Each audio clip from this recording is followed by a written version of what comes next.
여러분 안녕하십니까? 사주 상담사 장세진입니다. 배우자운을 살피는 방법에는 여러 가지가 있는데요. 얼마 전 영상에서 언급한 일지로 판단하는 방법을 비롯해서 배우자 성으로 판단하는 방법, 그리고 여러 관점에서 판단하는 방법 등을 들 수 있는데요. 오늘의 영상은 지난 일지로 판단하는 방법에 이어서 배우자 성으로 보는 배우자운에 대해서 살펴보겠습니다. 배우자성으로 배우자운을 판단한다는 말은 남자는 재성의 양태를 보는 것이고요, 여자는 관성의 상태를 살펴보는 것입니다. 배우자성은 남자는 정제를, 여자는 정관을 원칙으로 하지만 사주에 정제나 정관이 없고 편제나 편관만 드러나 있을 경우에는 편제나 편관을 배우자로 정하고요, 재성이나 관성이 혼잡되어 있을 경우에는 정제나 정관의 상태를 자세히 살펴야 합니다. 배성을 생해주는 육신과 설해주는 육신의 상태를 봐야 하고요, 배성과 월지와의 관계와 배성 자체의 통근, 투출된 상태를 살펴야 합니다. 배성이 연월일시 어디에 위치해 있는가를 보고 배성의 합평충, 원진, 공망의 관계를 살피며 배성과 신살과의 동궁 여부를 살펴봐야 합니다. 사주에 배성이 없을 경우에는 배성을 생하는 육신을 배성으로 보기도 하는데요. 즉, 남자는 식상을 주로 살피고 여자는 재성을 살피는 것을 말합니다만, 때로는 용신을 남편으로 보기도 합니다. 지금부터는 남자의 배우자성을 살펴볼 텐데요. 남자의 배우자성은 재성이므로 재성의 양태를 살펴보는 것입니다. 재성이 용신이나 희신에 해당하면 처와 정이 있고 내조가 커서 처덕으로 출세하는 경우가 많으며 용모가 아름답거나 좋은 가문에서 태어난 현모양처를 만납니다. 재성은 처덕과 재물을 살피는 것이고 일지는 일간을 지탱하니 처복을 살피는 데 활용합니다. 그러나 재성이 기신에 해당하면 처가 독하거나 처로 인해서 장애가 발생하기 쉽고요, 내조가 약해서 도움이 안 되거나 처와 정이 없어 부부의 금슬이 좋지 않거나 해로하기 어렵습니다. 재성이 태과한데 신약한 사주는 능력 있는 처를 만나거나 내조가 강한 처를 만난다고 할 수 있지만 공처가가 되기 쉽습니다.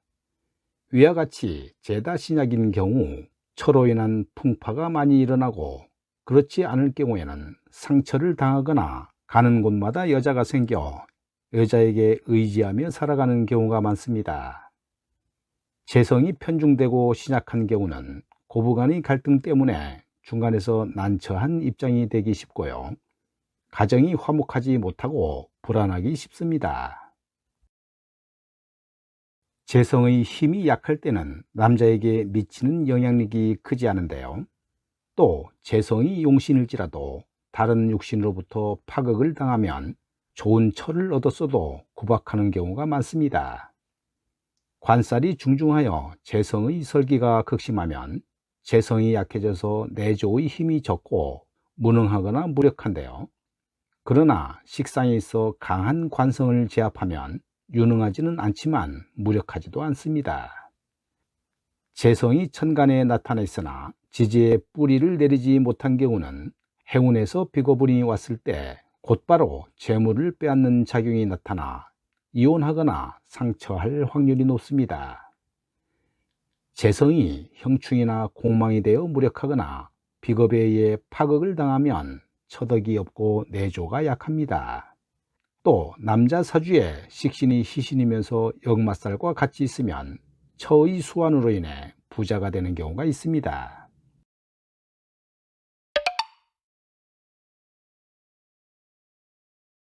다음은 여자의 배우자성을 살펴볼 텐데요.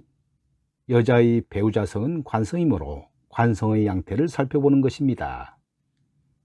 여자 사주에서 남편의 부귀와 등급을 판단하는 기준은 사주 원국의 청탁에 있는데요, 사주에 관살이 유년 시절에 있고 용신이나 희신에 해당하면서 일주와 정이 있으면 남편이 귀하고 본인도 남편 덕이 있습니다. 오행이 중화를 이루면서 청순하고 편중되거나 혼잡되어 있지 않으면 현모 양처로서 정숙하고 미모 또한 겸비하게 됩니다. 관성이 남편이므로 정관이나 편관은 하나만 있으면 되고요. 혼잡되거나 편중된 것은 좋지 않다고 봅니다. 또 관성이 있더라도 통근하거나 재성이 있어 관성을 생해주고 인성이 있어 일간을 도와주어야 좋다고 봅니다만, 이 경우에도 형충이 없어야 합니다. 또한 관성이 위와 같이 짜여져 있으면서 귀인이 동주하거나 일주가 왕하거나 약하지도 않고 중화를 이루며 형충 등이 없으면 귀명으로 칩니다. 사주에 관인상생이 잘 되어 중화를 이루면 총명하면서도 정결하고 미모를 겸비한다고 보고요. 일주가 약하더라도 관살이 혼잡되어 있지 않거나 식상과 관성이 싸우지 않고 식상과 인성이 균형을 이루며 형충 등의 파극이 없으면 현모양처의 사주입니다.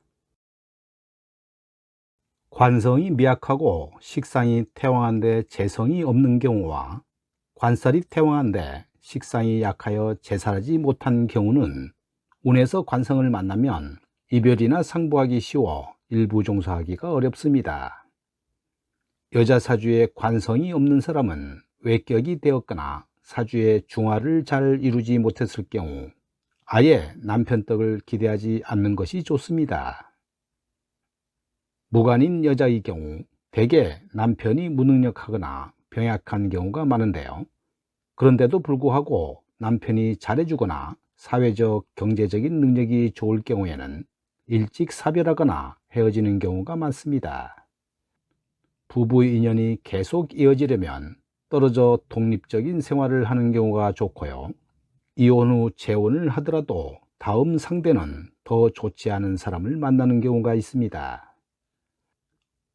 관성이 미약한데 재성이 없고 비겁이 태왕할 경우에도 남편에 대한 불평불만을 항상 가지고 살거나 그렇지 않으면 다른 여자에게 남편을 빼앗기거나 이별하기 쉽습니다. 즉, 사주에 비겁이 태왕하고 관살이 있으면 남편에게 애첩이 많게 되는데요. 만약 비겁이 관성과 합의되거나 일주보다 뿌리가 튼튼하면 남편이 애첩을 아내로 삼아 이혼하거나 본인이 애첩의 신세가 됩니다. 재살이 태거하면 남편한테 온갖 정성을 다해도 배신을 당하는 경우가 있고요.